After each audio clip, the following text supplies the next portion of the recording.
Caught you. Hey, what's wrong? Emily, you're crying. I'm happy. It's a beautiful morning. I'm home in my own bed. And best of all, I spent the entire night next to you. It's a perfect moment. And we don't get many. And the wonder, the sheer luck of it, makes me want to cry.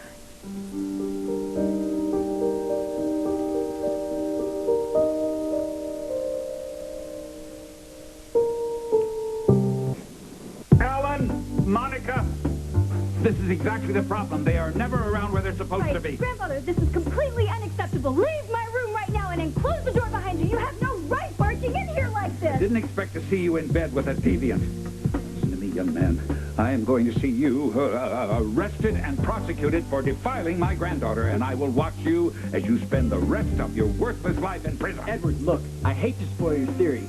Emily's 18. I can't be arrested. Will you please go? Go! Why are you yelling? You never stop yelling. What is the matter with you? See for yourself. Oh, Emily, for God's sake, what is this going on? Just go ahead. Just look at it. And it's on both of your heads. How else is this young girl supposed to grow up with the example that you have set? Extramarital philandering, sexual relationships, lawsuits for sexual harassment. You know what you've done? I hope you're pleased with yourself because you have driven this beautiful, innocent young daughter of yours into bedding a drug-dealing criminal right under your very noses. Two young adults in bed, not a murder in progress. That reprobate murdered your daughter's innocence, and you just shrug it off. She is an adult, Edward. You know, as parents, you two are beyond hopeless. I resent that, you know, especially coming from you. Yeah, leave Monica out of it. At least she never sold her children. Oh, I think you two should be arrested along with Zander. No one's committed a crime, you senile old bugger. We'll let the police sort that out. Why are you calling the police this time? He isn't. The hell I'm not. No cops. His family has too much to hide as it is, starting with the arson of my gatehouse and ending in a double kidnapping. Oh, and speaking of kidnapping... Oh, what, that again? Well, at least you're consistent, old man. Now, you be quiet, you mutt. You've done enough damage as it is.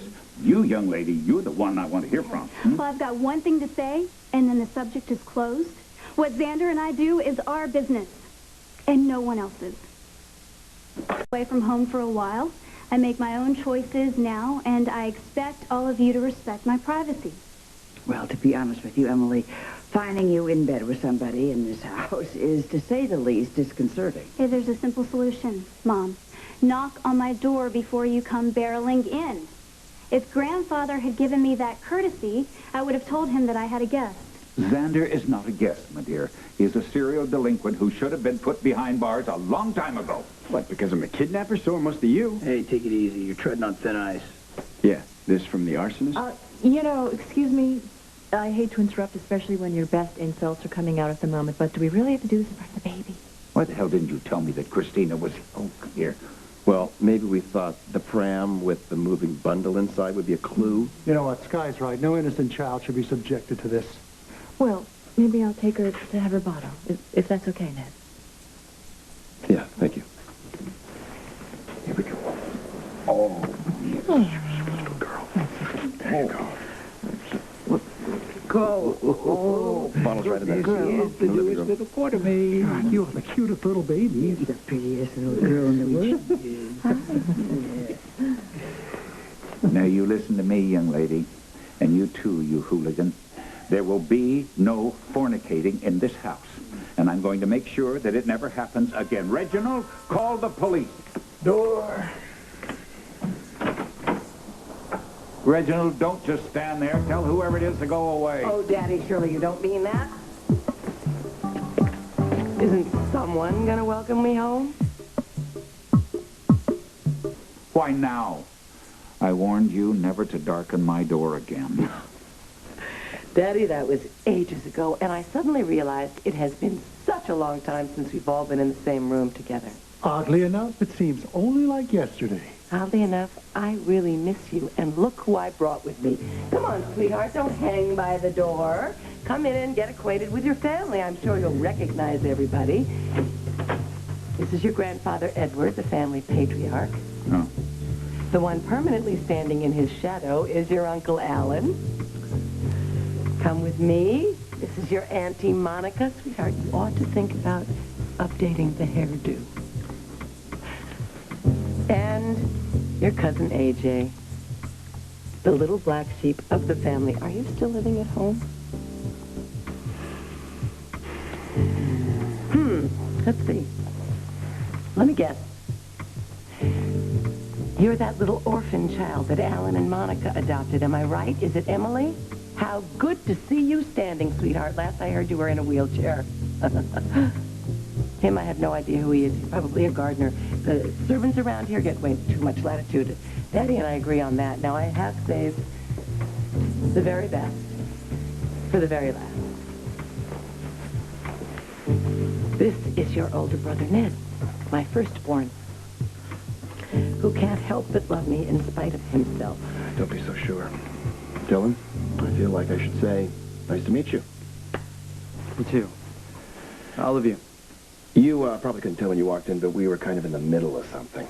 A family conflagration? What fun! Yes, it's true. Our mother would probably enjoy it, but I don't think you would. You'd probably be bored to tears. Do you have a driver's license? Sure. Okay. My car is the black Mercedes in the driveway. I want you to take it out and go for a spin and check out the city of... Ned, wait a minute. You are not going to send him out the moment we walk in the door. Mom, it's okay. Drive sounds good. You guys go on with, whatever. Now, you listen to me. The minute that kid gets back, you are going to go out and you are going to go back to wherever you've been all these years. Wait a minute. Who's this? I've got it. This must be Alan's other My little... name is Sky. I'm Alan's oldest daughter. You must be Aunt Tracy. I am surprised, though. You look so much younger in your pictures. Who was your mother again? Don't tell me. It's all coming back to me now. That trailer trash that Daddy tried to get Alan to stop seeing. And what was her name? Oh, yes, a fairy tale name. Gretel. Gretel Ray Cornpone Cow Patty. It's Gretel Ray Cummings, and you damn well know it. What are you getting so upset about? I can't be expected to remember the name of every tart you ever slept with. I'd advise you to watch your mouth, lady. Really? Or what? Mother, that is enough. Zander, listen to me. This is a family situation. It's probably a good time for you to leave. All right. And don't come back. Oh, it's really refreshing to hear you say that to somebody other than your only daughter. Who was that, anyway? My boyfriend. Wow. Not that it's any of your business. Phew. My family does the courtesy of adopting you, and the least you can do is be polite. Emily, why don't you run upstairs and let us catch up with Tracy, okay?